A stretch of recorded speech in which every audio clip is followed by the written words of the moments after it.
Assalamualaikum warahmatullahi wabarakatuh. Perkenalkan, nama saya Busairi Abdi Hafiz. Pada kesempatan kali ini saya akan memperlihatkan dan menjelaskan tugas ketiga, yaitu sistem perhitungan gaji karyawan menggunakan array version ya, yaitu pada array gaji pokok dan array persentase lembur.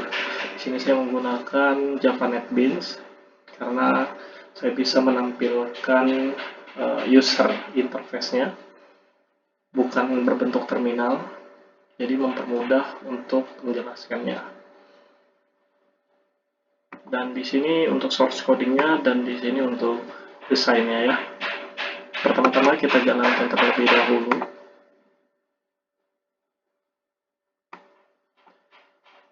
Di sini saya memperlihatkan gambaran array yang akan digunakan. Di sini contoh kita memasukin golongan karyawan menggunakan combo box ya, karena combo box hanya ada 3 golongan. Jika dia masukkan golongan karyawan A maka 5 juta, golongan B 6.500.000 dan golongan C 9.500.000. Nah, di sini seperti tampilannya. Select index ke 0 ya. Yang ini di sini select index yang ke pertama. Maka di sini masuk ke arah yang 0. Saya kurangin satu aja.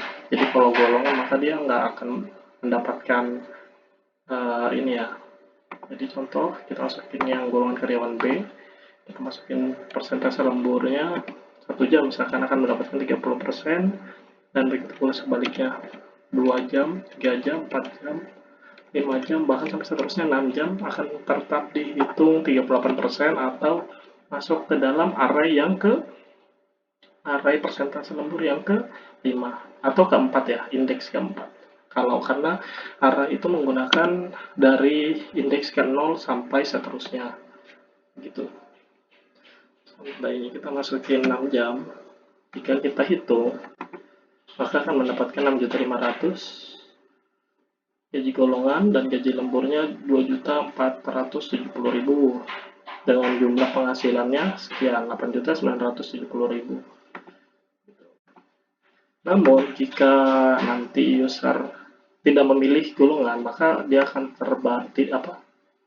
akan ada pemberitahuan seperti ini, karena tidak boleh ya, tidak boleh harus diisi. Jam lemburnya tidak diisi tidak apa-apa, karena sistemnya ini hanya membaca gaji karyawan saja, maka karyawan bisa saja tidak mendapatkan jam lembur ya. Maka jadi tetap bisa dihitung. Wow, di sini masih ada yang kesalahan, saya masih belum memasuki. Di sini berarti saya ada yang kurang, kalau dia masih 0, kosong, maka dia tetap terhitung ya. Nanti saya akan perbaikin.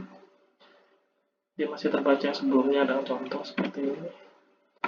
Nggak apa-apa, saya perbaikin secara live ya. Ini kalau misalkan saya hapus ya harusnya 0%, tapi di sini tetap dihitung. Oke, di sini sekalian saya menjelaskan source codingnya. Maka perhitungannya letaknya berada di sini ya. Nah, ini jika jam 0 maka tidak ada lembur. Bagaimana caranya agar dia tersimpan? Maka saya di perubahan ya, perubahan text field 1.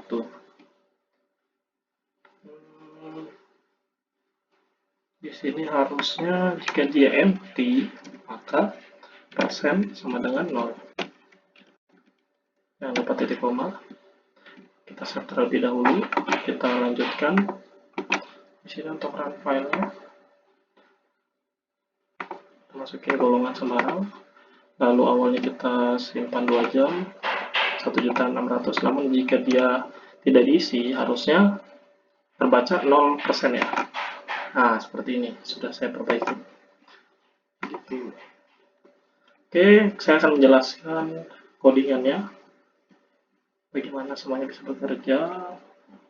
Di sini saya menggunakan highlight label dan reset label ya. Saya menggunakan metode untuk mendefinisikan label dan merubah warna. Jadi di sini ada banyak label nih. Dari sini label A, ini ada namanya nih, saya buat ARR, gaji pokok 1, yang kedua dan ketiga dan seterusnya. Jadi nanti dia akan berubah warna dengan memanggil metode ini. Ini untuk mewarnai menjadi warna biru, dan ini untuk mengambil atribut font pada underline ya, khususnya di sini saya underline on, maka dia akan mendapatkan underline atau garis bawah. Nah, untuk reset label saya akan buat default menjadi gray dan underline minus 1 sama dengan off ya. Di sini terbacanya dia bukan underline off tapi minus 1. Lalu di sini penjelasan untuk yang pertama kali.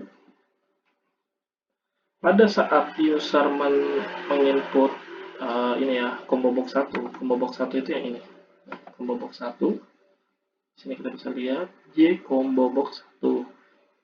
Maka akan mendapatkan index goal ya. Index goal di sini terdefinisikan saya sebagai integer untuk mengambilkan indeks pada golongan di combo box indeks yang J combo box J combo box 1. Maka misalkan di sini saya memilih indeks yang ke 0, 0 adalah golongan, maka dia akan masuk ke dalam variabel indeks goal. Lalu kalau di sini saya buat juga string goal, ini dia mengambil isi item ya, item pada combo box 1. Kalau tadi ini untuk baris ya, indeks keberapa, kalau yang ini untuk isinya. Misal tadi di sini ada golongan ya, strip golongan strip. Nah, terus ada A, ada B, ada C ya. Nanti dia akan masuk ke dalam sini. Lalu kita akan user harus memilih default dulu, kita harus tentukan. Jadi nanti kalau misalkan usernya memilih golongan yang default atau maksudnya itu strip golongan tadi, maka saya definisikan gini ya. Jika indeks goalnya itu sama dengan 0, maka reset label membuat warnanya jadi abu-abu atau gray ya. Lalu label 6 itu yang ini. Label 6 akan berubah jadi 0 rupiah. RP 0 ya. Dan gaji pokoknya juga 0. Ini variabel gaji pokok. Lalu jika enggak, jika bukan, maka hitung gaji pokok sama dengan gaji golongan.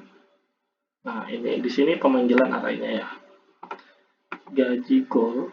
Jadi array saya itu bernama integer gaji goal. Isinya 5 juta, 6.500.000 dan 9.500.000.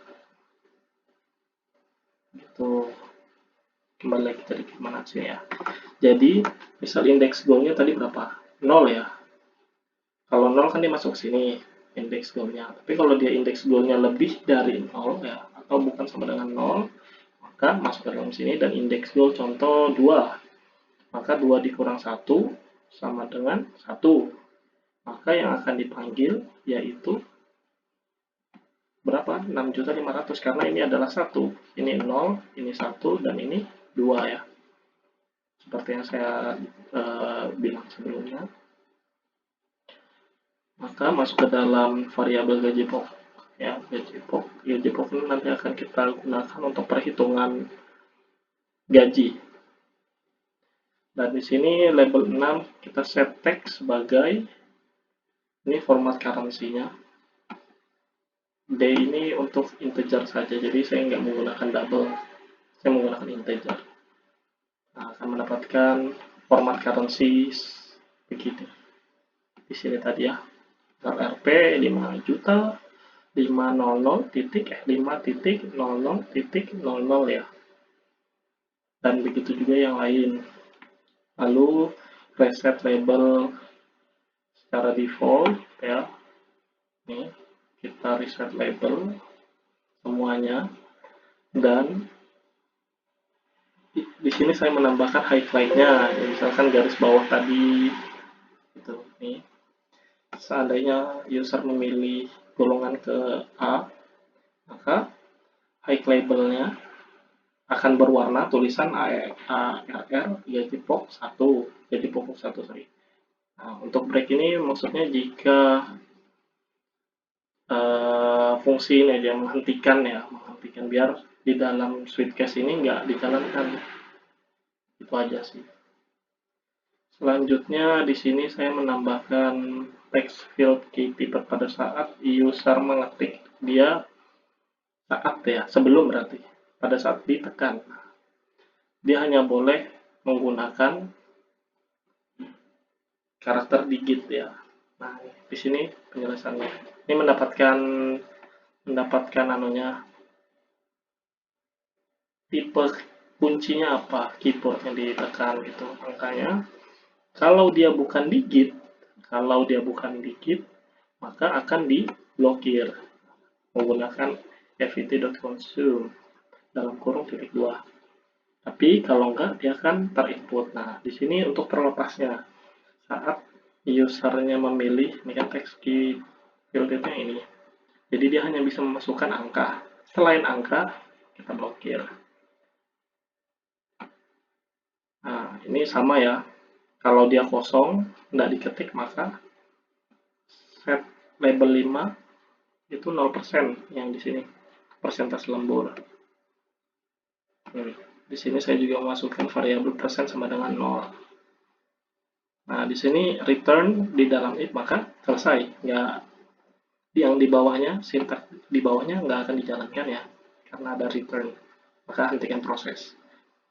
Kalau tidak, kalau dia di input, maka masuk ke codingan yang bawahnya. Di sini reset label, lalu kita mengambil jam lemburnya, misal diketik 5. Nah, dan seterusnya percabangan. Jika jam sama dengan 0, maka set text-nya 0% ya, atau persen sama dengan 0. Dan jika jamnya lebih dari atau sama dengan 5, atau tadi 5 ya, kita contohkan, maka dia akan memanggil yang keempat. Lebih dari 5 pun akan memanggil yang array ke indeks keempat ya, 38%. Lalu high label jangan lupa saya buat, dan label 5 dot set text-nya yaitu persen ditambah nih persen. Nah, jadi misalkan 38 ya kan di sini saya nggak masukin persen ya ke bawah, 30, 32, 34 karena integer begitu. Jadi saya tambahkan string persen di sini. Misal 38 ditambah persen, jadi dia nyatu string kan ya. Return sudah, yang di bawahnya tidak dijalankan. Dan kalau bukan 5, contohlah 2, maka jam tadi dikurang 1 dulu, contohnya 5. Sorry, bukan 5, ini yang 5 ya. 3 deh. Maka 3 dikurang 1, 2. Panggillah array yang kedua. Ya kan, berarti persen lembur array yang kedua. Masuk ke dalam persen, lalu di set text persen sama seperti tadi, dan ini untuk high labelnya saya taruh di bawah. Jika dia jam pertama, maka dia ARR dan seterusnya. Di sini yang terakhir, pada saat user menghitung ya, akan menjalankan proses ini. Pertama, tadi kalau user belum menginput golongan, maka akan muncul seperti ini, indeks goal sama dengan 0. Jika indeks goal sama dengan 0, maka harus input golongan karyawan ya. Proses di bagian bawah tidak dijalankan. Jika gaji lembur, nah ini sekarang jika hitung gaji lembur ya. Di sini saya buat variabel gaji lembur sama dengan rumusnya gaji pokok dikali misalnya berapa gitu, dibagi 100, kan sudah saya panggil tadi ya. Di sini sudah saya panggil, ini sudah saya masukkan ke dalam sini ya. Maka tinggal kita panggil lagi. Kenapa bisa? Nah, sini kuncinya, kenapa bisa? Karena saya menginput variabelnya berada di atas, bukan berada di dalam metode ya. Kalau dia berada di dalam metode, nggak akan bisa saya panggil. Jadi saya panggilnya di luar kelas nih, kelas umumnya gitu. Maka bisa kita panggil ya gaji pok berapa tadi gaji golongan karyawannya dikali persen per 100. Padahal saya bisa aja menggunakan seperti ini. Contoh 0,32 gitu. Tapi karena saya menggunakan array ya, arraynya itu integer, maka saya buat seperti ini. Karena dalam rumus matematika dikali dulu, lalu setelah itu dibagi 100. Dapatlah gaji lembur. Dan di sini untuk total penghasilannya hanya gaji pokok ditambah gaji lembur. Selesai. Tinggal saya tampilkan message box-nya. Gitu. Sekian penjelasan dari saya. Kurang lebihnya mohon maaf. Assalamualaikum warahmatullahi wabarakatuh.